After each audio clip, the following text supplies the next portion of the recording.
నమస్కారం. Ahalya TV news కి స్వాగతం. ఈనాటి వార్తలు. పెట్టుబడుల లక్ష్యంగా ఏపీ ముఖ్యమంత్రి నారా చంద్రబాబు నాయుడు యూఏఈలో పర్యటిస్తూ ఉన్నారు. 3 రోజుల యూఏఈ పర్యటనలో భాగంగా సోభా గ్రూప్ చైర్మన్ పీఎస్పీ మీనంతో చంద్రబాబు భేటీ అయ్యారు. ఈ సందర్భంగా అమరావతిలో అధునాతన లైబ్రరీ నిర్మాణం కోసం శోభా గ్రూప్ 100 కోట్ల విరాళం ప్రకటించింది. ఈ సందర్భంగా శోభా గ్రూప్ చైర్మన్ ను చంద్రబాబు అభినందించారు. ఏపీలో పెట్టుబడులకు ఉన్న అవకాశాలు వివరించారు. విశాఖపట్నంలో జరిగే సిఐఏ భాగస్వామ్య సదస్సుకు రావాలని వారిని ఆహ్వానించారు. వరల్డ్ క్లాస్ లైబ్రరీ ఏర్పాటు చేసేందుకు 100 కోట్ల విరాళం ప్రకటించడంపై ప్రత్యేకంగా అభినందించారు. దుబాయ్లోని ప్రముఖ రియాలిటీ సంస్థ Sobha group founder chairman PNC మీనంతో సీఎం సమావేశమయ్యారు. 3 రోజులు చంద్రబాబు దుబాయ్, యూఏఐలో పర్యటిస్తారు. పారిశ్రామికవేత్తలతో సమావేశాలు నిర్వహిస్తారు. ఏపీ ప్రభుత్వ ప్రతినిధులతో 3 పారిశ్రామికవేత్తలతో 14 1-to-1 రౌండ్ టేబుల్ మీటింగ్స్ లో పాల్గొంటారు. Dubai Future Foundation 2071. What will be Dubai? I remember very well. Around 2000 I prepared Vision 2020 for Andhra Pradesh. Before that nobody visualized, nobody prepared any vision for India. That has been proved right. Beyond that we have done. There is a synchronization.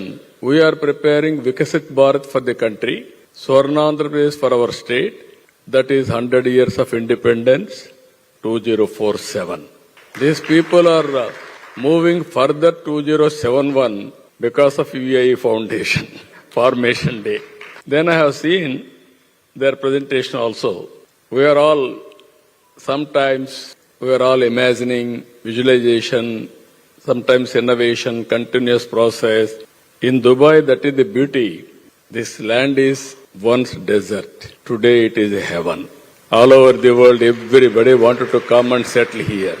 That is the best livable conditions they are able to provide. Even there is no rain, but everything they are able to create. And also I have seen today, they have given some presentation to me. With curiosity, I asked all those things. Whenever I come, I want to learn what they are thinking. I wanted to be number 1 in implementation of all these things. That is where I went to there. Today they have given presentation by 2071. Before that, satellite, it will go to moon. It will take all the data just like now satellite is giving for us pictures or some more images, everything. They are saying now by that time, it will add ఏజెన్సీల రాష్ట్ర ప్రభుత్వ పాలనని మాజీ CM Jagan విమర్శించారు. తాజాగా ఏర్పాటు చేసిన media సమావేశంలో ఆయన ప్రసంగించారు. మాటలు చూస్తే కోటలు దాటుతున్నాయి, పర్ఫార్మెన్స్ మాత్రం వీక్ అన్నారు. వేరే వాళ్లకు దొరకాల్సిన క్రెడిట్ చోరీలో మాత్రం చంద్రబాబు పీక్ అని విమర్శించారు. గత ప్రభుత్వ హయాంలో ఇంటర్నేషనల్ హబ్ గా విశాఖను తీర్చిదిద్దే పనిలో భాగంగా ఆదాని డేటా సెంటర్ కి బీజం పడిందని తెలిపారు. సింగపూర్ నుంచి సబ్బీ కేబుల్ తీసుకువచ్చే కార్యక్రమానికి అంకురార్పణ కూడా అప్పుడే జరిగిందని చెప్పారు. సబ్సీ కేబుల్ తీసుకురాకపోతే ఏ డేటా రాదని ఆదాని డేటా సెంటర్ కి ఫౌండేషన్ వేయడం వల్లనే అది సాధ్యమైందని చెప్పారు. ఇది జరగడానికి వైసీపీ ఆదాని కేంద్రం సింగపూర్ చేసిన కృషి వల్లనే ఇవాళ గూగుల్ విశాఖకు వచ్చిందని చెప్పారు. ఆ రోజు వైసీపీ కృషి వల్లనే ఇప్పుడు గూగుల్ రావడానికి మార్గమైందని వెల్లడించారు. ఆదాని పెట్టిన ప్రాజెక్టుకి ఇది విస్తరణ.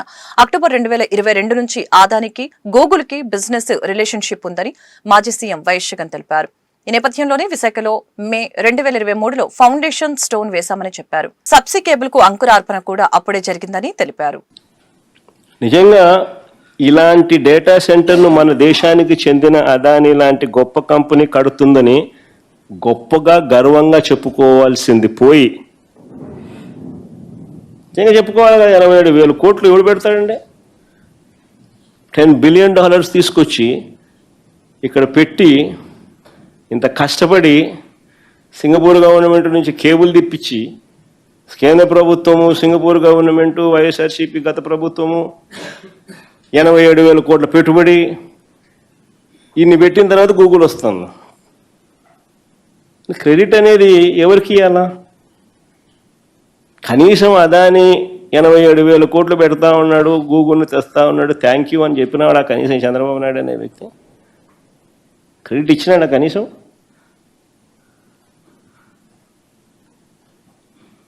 ఎందుకు భయపడుతున్నాడు క్రెడిట్ ఇవ్వడానికి? ఆ పేర్లన్నీ చెప్పడం మొదలు పెట్టేసరికి ఇది బ్యాక్గ్రౌండ్ లేకపోతుంది. ఓహో, వైసీపీ ప్రభుత్వంలోనే ఇది 300 మెగావాట్లకు సంబంధించి అప్పుడే బీజం పడింది, అప్పుడే గూగుల్కు అదానికి ఉన్న రిలేషన్షిప్ అప్పుడే అప్పటి నుంచే ఉన్నది, అప్పుడే జగన్ ప్రభుత్వం వైసీపీ ప్రభుత్వం సింగపూర్ గవర్నమెంట్కి లేఖ రాసింది. అప్పుడే కేంద్ర ప్రభుత్వం ఇన్వాల్వ్ అయ్యి, సింగపూర్ ప్రభుత్వం ఇన్వాల్వ్ అయ్యి, అదానీ ఇన్వాల్వ్ అయ్యి, వైఎస్ఆర్ ప్రభుత్వం ఇన్వాల్వ్ అయ్యి, ఇంతమంది ఇన్వాల్వ్ అయ్యి ఈ డేటా సెంటర్ను గూగుల్ని ఇక్కడ తీసుకొచ్చే గొప్ప కార్యక్రమానికి బీజం పడింది అని చెప్పడానికి చంద్రబాబు నాయుడు హెసిటేట్ చేసినాడు. ఎందుకంటే క్రెడిట్ ఇవ్వడానికి ఇష్టంలా.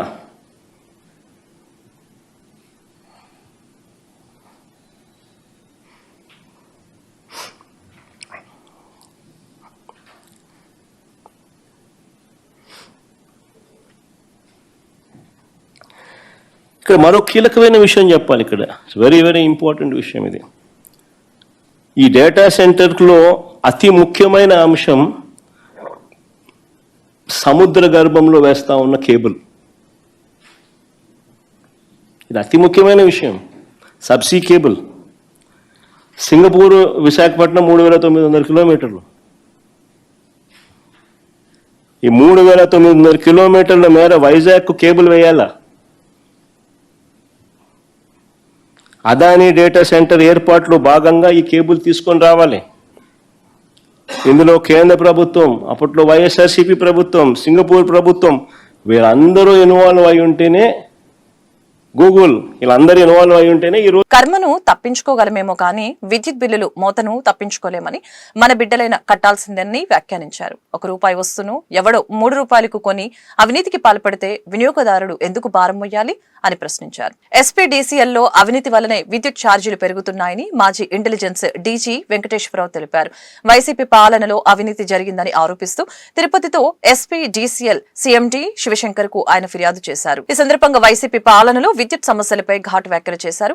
కర్మను తప్పించుకోగలమేమో కానీ విద్యుత్ బిల్లులు మోతను తప్పించుకోలేమని, మన బిడ్డలైన కట్టాల్సిందేనని వ్యాఖ్యానించారు. ₹1 వస్తును ఎవడో ₹3 కొని అవినీతికి పాల్పడితే వినియోగదారుడు ఎందుకు భారం మొయ్యాలి అని ప్రశ్నించారు. సమాచారం ప్రకారం ఎస్పీడీసీఎల్ లో జరిగింది. ఎస్పీడీసీఎల్ లో జరిగిన అవినీతిని ఒక నమూనాగా తీసుకుని మిగిలిన డిస్ట్రిబ్యూషన్ కంపెనీల్లో కూడా అమలు చేయడానికి ప్రయత్నాలు చేశారు. కొన్నిట్లో సఫలీకృతమయ్యారు, కొన్నిట్లో కాల. ఇది ఎవరూ ప్రశ్నించకుండా ఇలాగే నడిస్తే సంతోషరావు గారు ఇక్కడే ఉండేవాళ్లు. ఈ అవినీతి ఇలాగే జరిగేది. జరగడమే కాదు, వైరస్ లాగా మిగిలిన డీసీఎల్ కూడా ఇది పాకేది. మా దగ్గర ప్రొక్యూర్మెంట్ కి సంబంధించి ఎస్పీడీసీఎల్ కి సంబంధించినటువంటి ఖచ్చితమైనటువంటి ఆధారాలు ఉన్నాయి. వాటిల్లో కొన్ని ప్రొవిజన్స్ ని మిగిలిన డీసీఎల్ కూడా వాడుకున్నారు. 2023 నుంచి బాగా పెద్ద ఎత్తున స్టార్ట్ అయిందండి. ఇది అంతకు ముందు కూడా ఉండేది, కానీ కొంత తక్కువ స్థాయిలో ఉండేది. 2023 నుంచి బట్టబయలు అయిపోయింది. పరికరాల కొనుగోళ్లు అనేది హెడ్డింగ్. పరికరాల కొనుగోళ్లలో జరిగింది. ఇది ఎలా జరిగింది అన్నది రేపు రౌండ్ టేబుల్ కాన్ఫరెన్స్ లో వివరంగా చెప్తాం. ప్రస్తుతానికి అనధికారికంగానే ఆధారాలు సేకరించాం. అధికారికంగా ఆధారాలు అడిగితే ఎల్టీఏ, ఆర్టీఏ రిక్వెస్ట్లు ఎన్ని పెట్టినా కానీ సమాధానాలు చెప్పడం లేదు. శివశంకర్ గారు చాలా సానుకూలంగా స్పందించారు.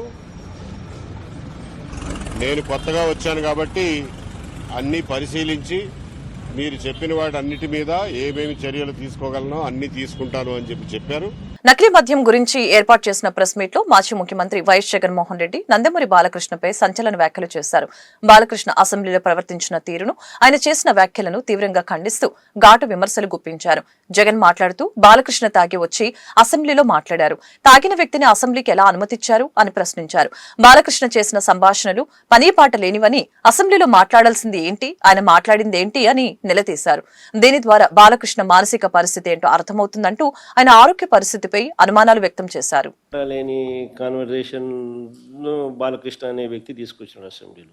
అసలు ఆయన మాట్లాడాల్సింది ఏంది, అసెంబ్లీలో ఆయన మాట్లాడాల్సింది ఏంటి, ఆయన తాగి మాట్లాడింది ఏంటి, అసలు తాగినోని అసెంబ్లీకి తీసుకొని అసెంబ్లీలో మాట్లాడిచ్చే కార్యక్రమం చేస్తున్నారు అని అంటే స్పీకర్కి బుద్ధి లేదు. తాగినోడు ఆ మాదిరిగా మాట్లాడుతున్నాడు అని అంటే ఆయన సైకలాజికల్ హెల్త్ ఎట్టుందో, అసెంబ్లీకి వచ్చి ఆ మాదిరిగా మాట్లాడుతున్నాడంటే ఆయన గుంటూరు నగరంలో వర్షాలు కురుస్తున్నందున లోతట్టు ప్రాంతాల ప్రజలు అప్రమత్తంగా ఉండాలని కమిషనర్ పులి శ్రీనివాసులు కోరారు. వర్షం నీటి వలన ముంపుకి గురయ్యే ప్రాంతాల ప్రజలు జీఎంసీ పునరావాస కేంద్రాలకు వెళ్లేందుకు సిద్ధంగా ఉండాలని అన్నారు.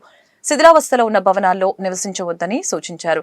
చెట్ల కింద వాహనాలు పెట్టవద్దని, వర్షానికి చెట్ల కింద నిలబడవద్దని చెప్పారు.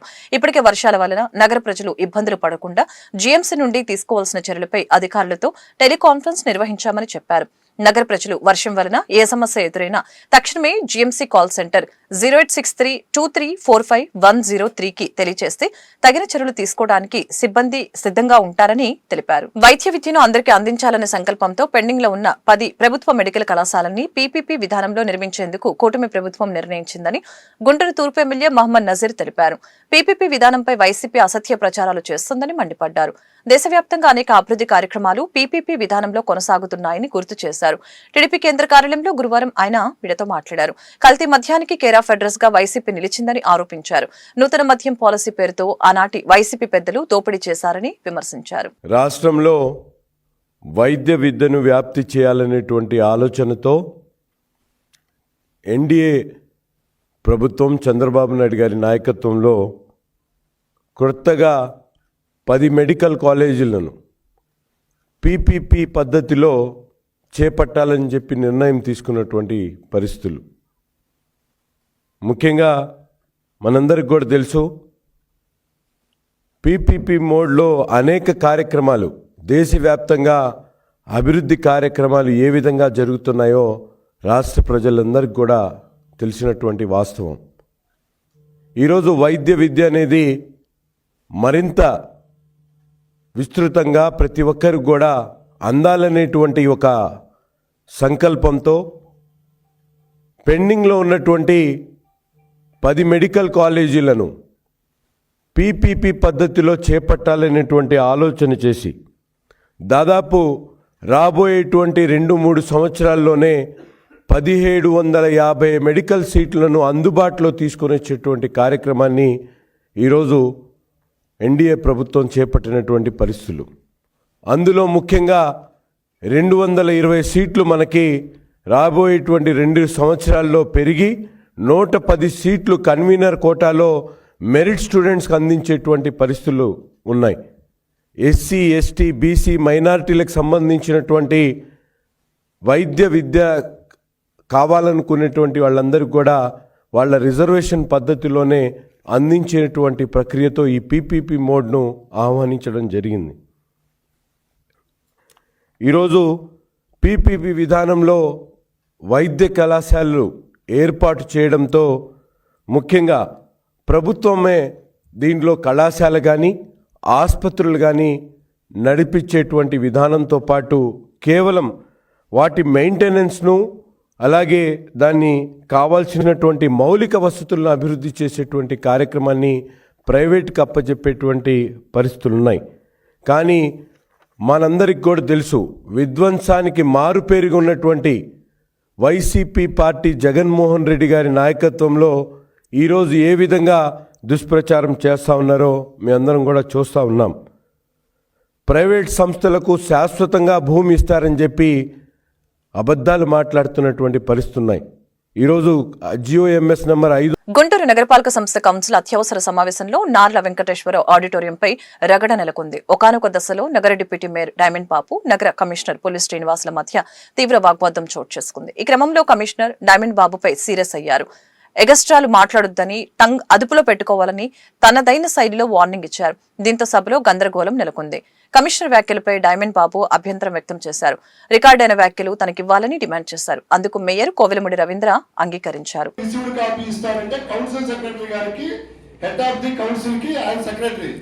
ఇప్పుడు కమిషనర్ గారు నువ్వు తీసుకోమాకు అంటే కౌన్సిల్ సెక్రటరీ గారు వాళ్ళకి ఇచ్చేసాడు. ఏమి కౌన్సిల్ సార్ ఇది?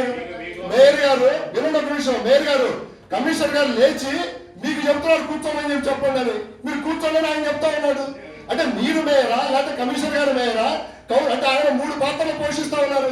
కమిషనర్ గారే మేయరు, కౌన్సిల్ సెక్రటరీ మాట్లాడుతున్నారు. కంట్రోల్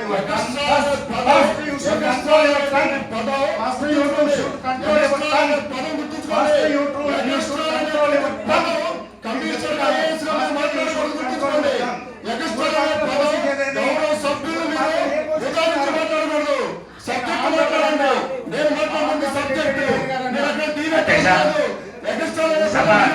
గుంటూరు నగరపాలక సంస్థ కౌన్సిల్ అత్యవసర సమావేశం పెట్టి 100 కోట్ల ప్రాపర్టీని పీపీపీ మోడ్లో ఒక సేవా సంస్థకి ఇవ్వడం దుర్మార్గమని గుంటూరు నగర డిప్యూటీ మేయర్ డైమండ్ బాబు ఆక్షేపించారు. దీనిపై కమిషనర్ నుంచి ఎలాంటి ఆన్సర్ రాలేదని మండిపడ్డారు.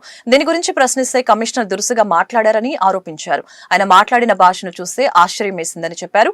పీపీపీ విధానానికి అనుకూలంగా కమిషనర్ మాట్లాడుతున్నారని ఆరోపించారు. నార్ల వెంకటేశ్వరరావు ఆడిటోరియాన్ని ప్రైవేట్ వ్యక్తుల చేతుల్లో పెడితే సహించేది లేదని అన్నారు. కమిషనర్ మేయర్ ను కంట్రోల్ చేస్తున్నారని విమర్శించారు. ప్రజల పక్షాన న్యాయ పోరాటానికి సిద్ధంగా ఉన్నామని ప్రకటించారు. అత్యవసర సమావేశం అని చెప్పని మీటింగ్ కాల్ఫర్ చేశారు. అత్యవసర సమావేశం అంటే చాలా ముఖ్యమైనది, నగరానికి ఎంతో ఉపయోగకరమైనది అనేటువంటి ప్రజలకి, సపోజ్ ఒక తుఫాన్ వచ్చింది, ఒక వరదలు వచ్చినాయి, లేకపోతే ఒక విపత్తు వచ్చింది అన్నప్పుడు పెట్టేటువంటి మీటింగ్ అత్యవసర సమావేశం. కానీ ఇవాళ నగరపాలక సంస్థలో అత్యవసర సమావేశం అని చెప్పని ఒకటి పెట్టి, ఏంటి యొక్క సమావేశం సారాంశం అంటే నగరపాలక సంస్థకు సంబంధించినటువంటి అత్యంత ఖరీదైనటువంటి స్థలం సుమారుగా ఎకరం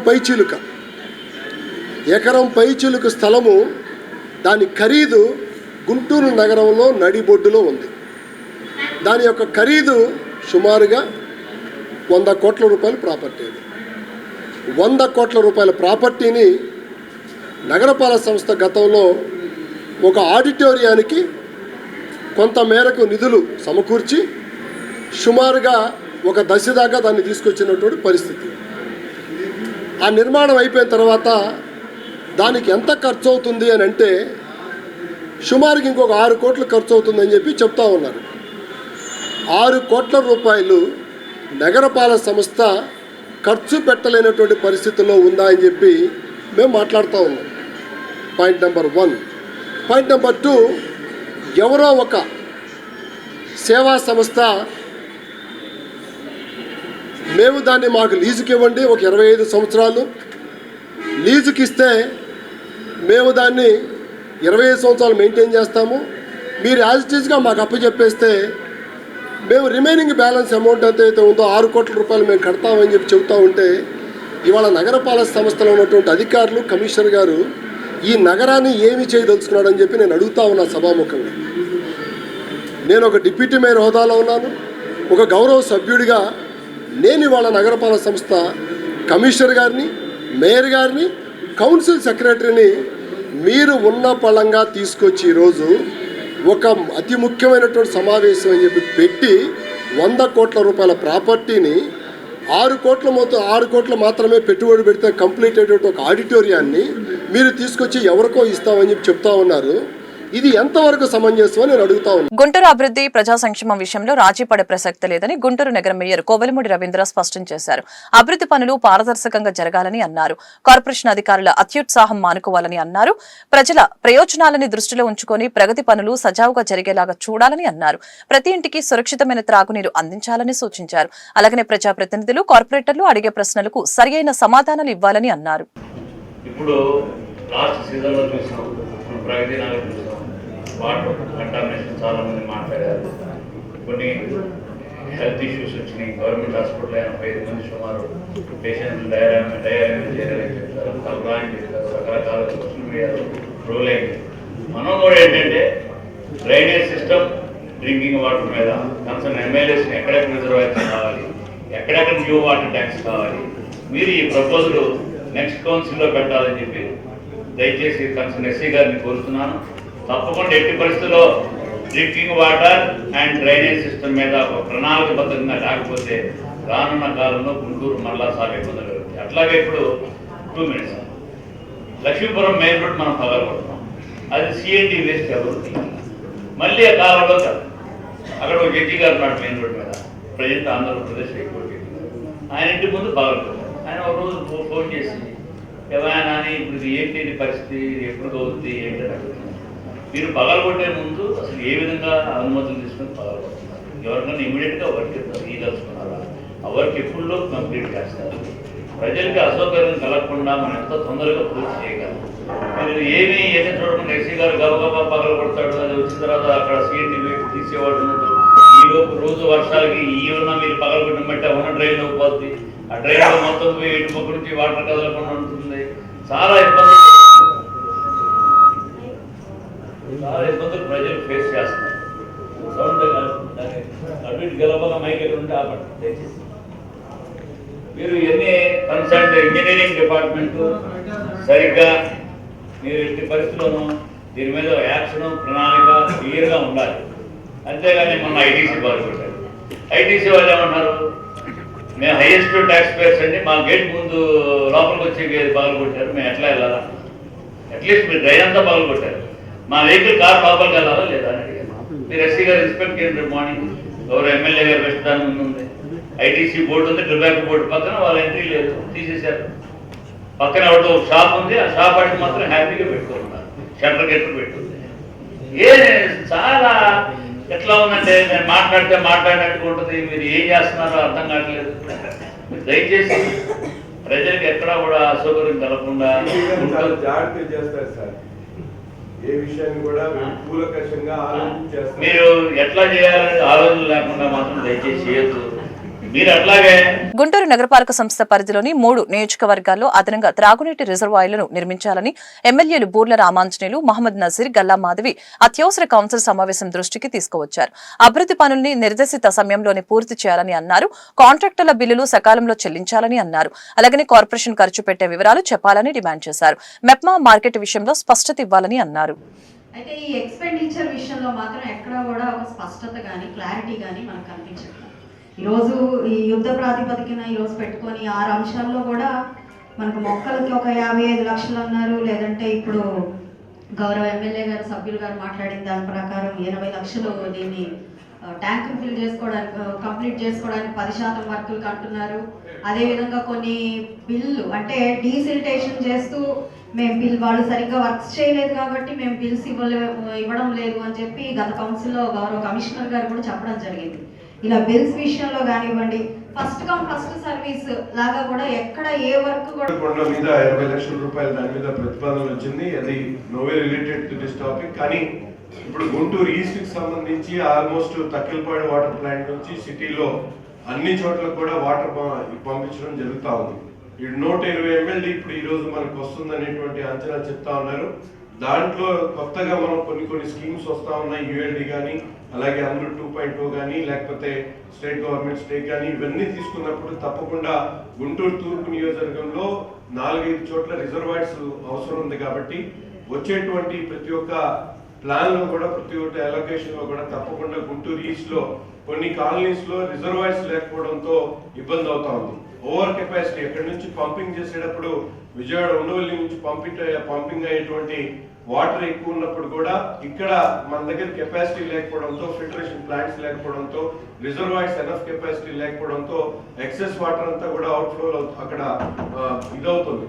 ఎక్సెస్ వాటర్ ప్రొక్యూర్ చేసుకోవడానికి గుంటూరు ఈస్ట్ లో ఎక్స్ట్రా 53 MLD ఫిల్టరేషన్ ప్లాంట్ పెట్టిన తర్వాత అక్కడ కొన్ని రిజర్వాయర్స్ ని ఏర్పాటు చేసుకుంటే మిగతా కాలనీస్ లో కూడా, ఒకటి మంగళదాస్ నగర్ వైపు, అలాగే కొత్తగా డెవలప్ అయ్యేటువంటి గుడంపాటి రోడ్ వైపు, ఇటువంటి చోట్ల ఒక 5 రిజర్వాయర్స్ ని కూడా తప్పకుండా మనం కూడా పెట్టుకోవాల్సినటువంటి అవసరం ఉంది. గుంటూరు ఈస్ట్ లో దీని మీద గౌరవ కమిషనర్ గారు అలాగే ఎస్సీ గారు దీని మీద కాన్సన్ట్రేట్ చేయాలని చెప్పి సభాపూర్వకంగా కోరుతాం. అది నిరుపయోగం కాదు, ఎందుకంటే ఆ స్ట్రక్చర్ భద్రత ఉంటుంది. దాన్ని పూర్తి చేసుకుంటే ఎప్పుడు ఇది కంప్లీట్ అయితే అప్పుడు ఆ వాటర్ రావడం, సేఫ్టీగా వాటర్ని డిస్ట్రిబ్యూట్ చేయడం కూడా జరుగుతుంది. అయితే ఇక్కడ క్లారిటీ ఇవ్వాల్సింది ఏంటంటే ఈ 4200 KL కెపాసిటీ ఉన్నటువంటి ఈ ట్యాంక్ని నింపాలంటే మనకు మా గౌరవ మేయర్ గారు చెప్పినట్టుగా అక్కడ రెక్టిఫికేషన్ ఏమైనా చేస్తున్నారా, చేస్తే ఏ నిధులతో చేస్తారు, ఎప్పుడు లోపల చేస్తారు, ఫస్ట్ పాయింట్. దానివల్ల ఎంత వాటర్ ఇంటేక్ ఈ ట్యాంక్కి వస్తుంది, నంబర్ 1. నంబర్ 2, తక్కలపాడులో ఇప్పుడు కొత్తగా నిర్మించే 53 MLD ఏదైనా మనం చేస్తే దానికి బడ్జెట్ ఎక్కడుంది, ఏ నిధులతో చేస్తారు, ఎప్పుడు లోపల కంప్లీట్ అవుతుంది. ఎందుకంటే మెర్జ్డ్ గ్రామాలు అనేవి దాదాపుగా 2012 అనుకుంటా నేను కలెక్టర్ ఉన్నప్పుడు ప్రపోజ్ చేశాను. ఇప్పుడు ఎమ్మెల్యేకి వచ్చినప్పుడు కూడా ఇప్పుడు కూడా అడుగుతున్నారు. కాబట్టి దయచేసి ఏవైతే మెర్జెడ్ గ్రామాలు ఉన్నాయో దాంట్లో 9 ట్యాంకులు కట్టాల్సిన సందర్భం ఉంది. దానికి అమృత్ 2లో మనకు నిధులు వస్తాయి, దానికి కడదాం. అయితే ఇక్కడ సోర్స్ పెంచుకోవడానికి మీరు స్పష్టత ఇవ్వాలి. ఈ సోర్స్ పెంచుకోవడం అనేటువంటిది అమృత్ 2లో ఉందా? ఉంటే ఆ ప్రొవిజన్ తీసుకురండి. లేదన్నప్పుడు నిధులు ఎక్కడి నుంచి ఉన్నాయి? మనకు కావాల్సినటువంటి ఈ ట్యాంకులు 2 ఉండాలి. 4200 KL నిండాలి, 600 KL నిండాలి. అప్పుడు నిండితేనే ఈ మెర్జెడ్ గ్రామాలన్నిటికీ ఖచ్చితమైన వాటర్ ఇవ్వగలం. గుంటూరులో కొల్లి శారదా హోల్సేల్ కూరగాయల మార్కెట్ ని అధికారికంగా కొనసాగించాలని నూతన లీజ్దారుల వర్తకుల సంక్షేమ సంఘం కార్యదర్శి లింగంశెట్టి దుర్గాప్రసాద్ డిమాండ్ చేశారు. ఈ దిశగా గుంటూరు నగరపాలక సంస్థ చర్యలు తీసుకోవాలని కోరుతూ గురువారం కార్పొరేషన్ కార్యాలయం ఎదుట కొల్లి శారదా హోల్సేల్ కూరగాయల మార్కెట్ నూతన లీజ్దారుల సంక్షేమ సంఘం నిరసన ప్రదర్శన చేపట్టింది. ఈ మేరకు దుర్గాప్రసాద్ మీడియాతో మాట్లాడారు. కొల్లి శారదా మార్కెట్ నూతన లీజుదారులకు వ్యతిరేకంగా పాత లీజుదారులు లక్ష్మీ నరసింహ హోల్సేల్ కూరగాయల మార్కెట్ పేరుతో బుడంపాడు బైపాస్ వద్ద వ్యాపారం చేస్తున్నారని ఆరోపించారు. దీనివలన నూతన లీజుదారులు నష్టపోతున్నారని వాపోయారు. కార్పొరేషన్ అధికారులు ఈ విషయంలో స్పందించి వెంటనే చర్యలు చేపట్టాలని విజ్ఞప్తి చేశారు. ఈ కార్యక్రమంలో నూతన లీజుదారులు సంఘం నాయకులు పాల్గొన్నారు. వాళ్ళు చెప్పింది ఒకటే, ఏడీ మార్కెటింగ్ శాఖ నుంచి ఆ ఒక్క 2 పాయింట్లు తీసేశారు, అంతేగాని జిఎంసీలో తీసేయలేదు. వాళ్ళ దగ్గర ఉన్న కాగితాలతో ఎక్కడికైనా రమ్మనండి, మేము కాగితాలు చూపిస్తాం. గుంటూరులో హోల్సేల్ మార్కెట్ నడపాలంటే 16 శాఖల అనుమతులు తీసుకోవాల్సిందే. మా దగ్గర రిటర్న్గా జీవోలతో సహా ఉన్నాయి. వాళ్ళు చెప్పేది ఏంటంటే ఏడీ మార్కెటింగ్ వాళ్ళు ఒకళ్ళు ఆ 2 విభాగాల్లో తీశారు ఇది, అంతేగాని పర్మిషన్ లేకుండా అమ్ముకోవడానికి లేదండి. అది మా దగ్గర జీవో కాపీలు ఉన్నాయి, కమిషనర్ గారు ఇచ్చిన అమెండ్మెంట్స్ ఉన్నాయి, అన్నీ ఉన్నాయి మా దగ్గర. కోర్టులో కూడా ఈ విషయం మీద వాళ్ళు ఓడిపోయారు, వాళ్ళ పర్మిషన్ రావట్లేదు. దానికి తోడు వాళ్ళు వెళ్ళిన కాంప్లెక్స్ విఎల్టీ ట్యాక్స్ 3 కోట్ల చిల్లర కట్టాలి, అక్రమ లేఅవుట్లో ఉంటున్నారు, ప్లాన్ పర్మిషన్ లేదు, దానికి రెసిడెన్షియల్ ఏరియాలో కమర్షియల్ బిల్డింగ్ కట్టారు. ఇన్ని వైలేషన్స్ ఉంటూ వాళ్ళు ఇంకా మేము వ్యాపారం చేస్తున్నారంటే కార్పొరేషన్ ఎదిరించి కావాలని చెప్పి వాళ్ళు కొత్తగా పాడుకున్న వాళ్ళని బెదిరించడానికి తప్ప దీంట్లో వాళ్ళకి ఏం లేదండి. కాబట్టి వాళ్ళ దగ్గర ఏదన్నా ఆధారాలు ఉంటే మేము బహిరంగ చర్చకు సిద్ధంగా ఉన్నాం. అధికారులు అయితే మాకే సపోర్ట్ అండి. అధికారులు మొత్తం హోల్సేల్ మార్కెట్లో నూతన లీజుదారులుగా సపోర్ట్. మేయర్ గారు కానీ కమిషనర్ కానీ ప్రభుత్వ శాఖల కొంతమంది తెలిసి తెలియని చిన్న నాయకులు మన ఈ మధ్య గెలిచిన వాళ్ళు ఏమైనా సపోర్ట్ చేస్తే చేయొచ్చు. ఎంపీ గారు కూడా మాకే సపోర్ట్. ఏదో ఒకసారి గెలిచి రెండోసారి గెలవని సన్నాసులు ఏమన్నా సపోర్ట్ ఇస్తే మాకు సంబంధం. గుంటూరు పశ్చిమ ఎమ్మెల్యే గల్లా మాధవి తిరిగి నగర కమిషనర్ పులి శ్రీనివాసుల్ని టార్గెట్ చేశారు. ఎవరో చెబితే కమిషనర్ ని టార్గెట్ చేయాల్సిన అవసరం తమకు లేదని స్పష్టం చేశారు. కాంట్రాక్టర్లకు ఎందుకు బిల్లులు చెల్లించడం లేదని గుంటూరు కార్పొరేషన్ అత్యవసర కౌన్సిల్ సమావేశం సాక్షిగా నిలదీశారు. కార్పొరేషన్ కి వస్తున్న ఆదాయం, ఖర్చుల వివరాలు తెలపాలని డిమాండ్ చేశారు. దీనిపై నగర మేయర్ కోవెలముడి రవీంద్ర జోక్యం చేసుకుని కమిషనర్ ను మిస్అండర్స్టాండింగ్ చేసుకోవద్దని ప్రజా ప్రతినిధులకు సూచించారు. ట్రాన్స్పరెన్సీ అనేది చాలా చాలా ఇంపార్టెంట్. మరి ఎప్పుడో సంవత్సరం క్రితం పూర్తయిపోయిన వర్క్ కూడా ఈ రోజుకి బిల్లు రాకుండా తిరుగుతున్న వారు అనేక మంది ఉన్నారు. ఇదే కార్పొరేషన్ లో మీ సమక్షంలో, కమిషనర్ గారి సమక్షంలో రావట్లేదు అని చెప్పి తిరుగుతున్న వాడు చాలా మంది ఉన్నారు. వాళ్ళందరికీ సమాధానం చెప్పుకోవాల్సిన బాధ్యత మీద అధ్యక్ష. మాకు మాత్రం అక్కడ వర్క్ అయిందా లేదా అన్నది, ప్రజలు అసౌకర్యంగా లేకుండా ఉన్నారా లేదా అన్నది మాత్రమే మాకు అంచనా అధ్యక్ష. ఎందుకంటే మీరు బిల్స్ ఇచ్చినా బిల్స్ ఇవ్వకపోయినా అది మా పరిధిలోకి రాని అంశం అధ్యక్ష. మాకు అక్కడ వర్క్ అవ్వాలి, డ్రైన్ శాంక్షన్ అవ్వాలి, శాంక్షన్ అయిన వెంటనే అది పని జరగాలి, ప్రజల్లోకి అది అందుబాటులోకి రావాలి. ఇవి లేనప్పుడు మాత్రమే మేము ప్రశ్నిస్తున్నాము. ఈ రోజు ఒక రోడ్ శాంక్షన్ చేస్తారు అధ్యక్ష, అందులో ఎలక్ట్రికల్ పోల్ అడ్డంగా మధ్యలో ఉంటది, అది తీయకుండానే రోడ్ వేసేస్తారు. ఏంటి అని క్వశ్చన్ అడిగితే ఇది మాకు కాదు, మేము CMFS కి పంపించేసాము, అది వాడు క్లియర్ చేశారు బిల్ అని అంటారు. రోడ్ వేసి ఉపయోగం ఉండదు, ఆ బిల్లు మాకు సంబంధం లేదని వీళ్ళు అంటారు. మరి ఒక ప్రియారిటీ వర్క్, ఈ వర్క్ చేసినప్పుడు ఇది అడ్డంగా ఒక పోల్ ఉంది, ఇది తీస్తే గానీ వర్క్ చేయలేము అనే పరిస్థితి ఉన్నప్పుడు, అది అందరికీ తెలిసినప్పుడు శాంక్షన్ ఎందుకు చేయాలి, కాంట్రాక్టర్ ఎందుకు పిలిపించాలి, వర్క్ ఎందుకు చేయించాలి, మళ్ళీ ఇది వర్క్ అవ్వట్లేదు బిల్స్ ఇవ్వాలి అంటే అక్కడి నుంచి క్లియరెన్స్ రావాలి, ఇక్కడి నుంచి క్లియరెన్స్ రావాలి, హోల్డ్ లో ఎందుకు పెట్టాలి? ఇటు ప్రజలకి ఆ రోడ్డు ఉపయోగపడదు, ఇటు చేసిన వర్క్ చేసిన వాడికి ఆ బిల్లు రాదు. అంటే ఇక్కడ ఏం జరుగుతుంది అధ్యక్ష?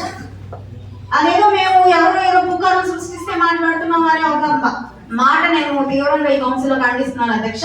ఎవరో మాట్లాడితే మాట్లాడాల్సిన అవసరం ఇక్కడ ప్రజాప్రతినిధులకు లేదని మీరు అర్థం చేసుకోవాలి అధ్యక్ష. మేము స్వయంగా మా దగ్గరికి వచ్చిన సమస్యల్ని, లేదంటే మేము స్వయంగా మేము మా కళ్ళారా చూస్తున్న సమస్యలు మాత్రమే ఇక్కడ ప్రస్తావిస్తాము. నేను వేకెంట్ ల్యాండ్ గురించి ఇప్పటికి ఎన్నిసార్లు ఈ కౌన్సిల్ అడిగాను అధ్యక్ష, ఎక్కడ ఇంతవరకు బోర్డు పెట్టిన ప్రసక్తే లేదు. నాకు ఇప్పుడు ఇవ్వండి అధ్యక్ష, మొత్తం బిల్స్ ఇవ్వండి, మీరు బోర్డులకు ఎన్ని ఖర్చు పెట్టారు, బ్యానర్లకు ఎన్ని ఖర్చు పెట్టారు, ఎవరికి కాల్స్ చేసి మీరు దాని మీద మీరు ఒక నిర్ణయం తీసుకొని దాన్ని సాల్వ్ చేశారో నాకు మొత్తం వివరాలతో సహా ఇవ్వండి అధ్యక్ష.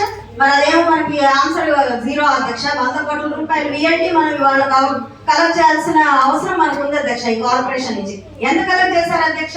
ఏ ఒక్క జంగి క్లియరెన్స్ చేసి ఏ ఒక్క వేకెంట్ ల్యాండ్ ఈ రోజు క్లియరెన్స్ ఇచ్చారు అధ్యక్ష? ఇవన్నీ మా సమస్యలు అధ్యక్ష. ఎవరో చెప్తేనో లేదా ఎవరో పుకార్లు చేస్తేనో మేము మీ దగ్గర మాట్లాడుతున్నాం అనే మాట వెనక్కి తీసుకోవాల్సిందిగా కోరుతున్నాను అధ్యక్ష. ప్రభుత్వ మెడికల్ కళాశాలని ప్రైవేటీకరణ చేయడం దుర్మార్గమని వైఎస్ఆర్సీపీ గుంటూరు నగర అధ్యక్షులు షేక్ నూరి ఫాతిమా అన్నారు. మెడికల్ కళాశాలల ప్రైవేటీకరణను వ్యతిరేకిస్తూ గుంటూరు హిందూ కళాశాల వద్ద కోటి సంతకాల సేకరణ ప్రజా ఉద్యమం కార్యక్రమాన్ని చేపట్టారు. అనంతరం మీడియాతో నూరి ఫాతిమా మాట్లాడారు.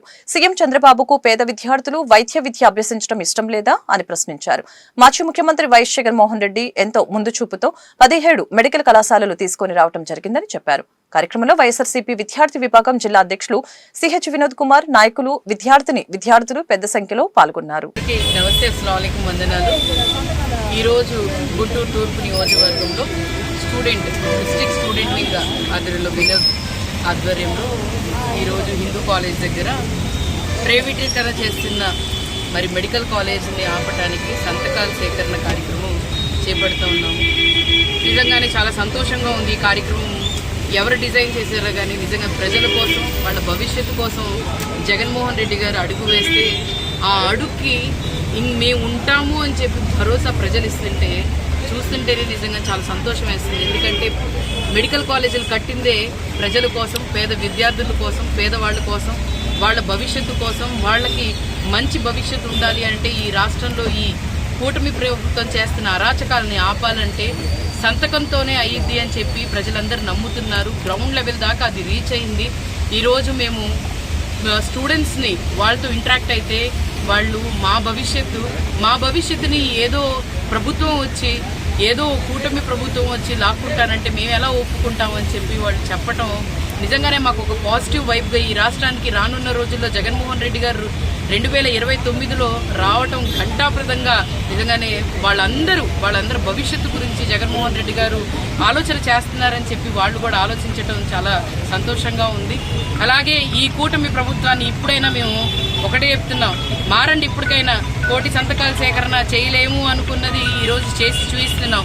ప్రైవేటీకరణ చేస్తున్న మీరు ఈ మెడికల్ కాలేజ్ని ఇప్పటికైనా ఆపి మీ ప్రభుత్వంలో, మన ప్రభుత్వంలో ఉన్న డబ్బుల్ని ఖర్చు పెట్టి అవి కంప్లీట్ చేసి మంచి విద్య, వైద్యం అందించాల్సిందిగా ఈ కూటమి ప్రభుత్వాన్ని మేము కోరుకుంటున్నాం. అలాగే జగన్మోహన్ రెడ్డి గారి ఆశయాలు ఆయన ఉన్నా లేకపోయినా కూడా చిరస్థాయిలో పేదవాడికి గుండెల్లో నిలిచిపోయే విధంగా రాజశేఖర్ రెడ్డి గారు ఎలా ఉన్నారో జగన్మోహన్ రెడ్డి గారు కూడా అలాగే ఉంటారని చెప్పి మరి ఈ రోజు ఈ ప్రోగ్రామ్ ని కండక్ట్ చేసినందుకు ఇక్కడ హిందూ కాలేజ్ లో ఈ వార్తలు ఇంతటితో సమాప్తం. మరొక బులెటిన్ లో మళ్ళీ కలుద్దాం. నమస్కారం.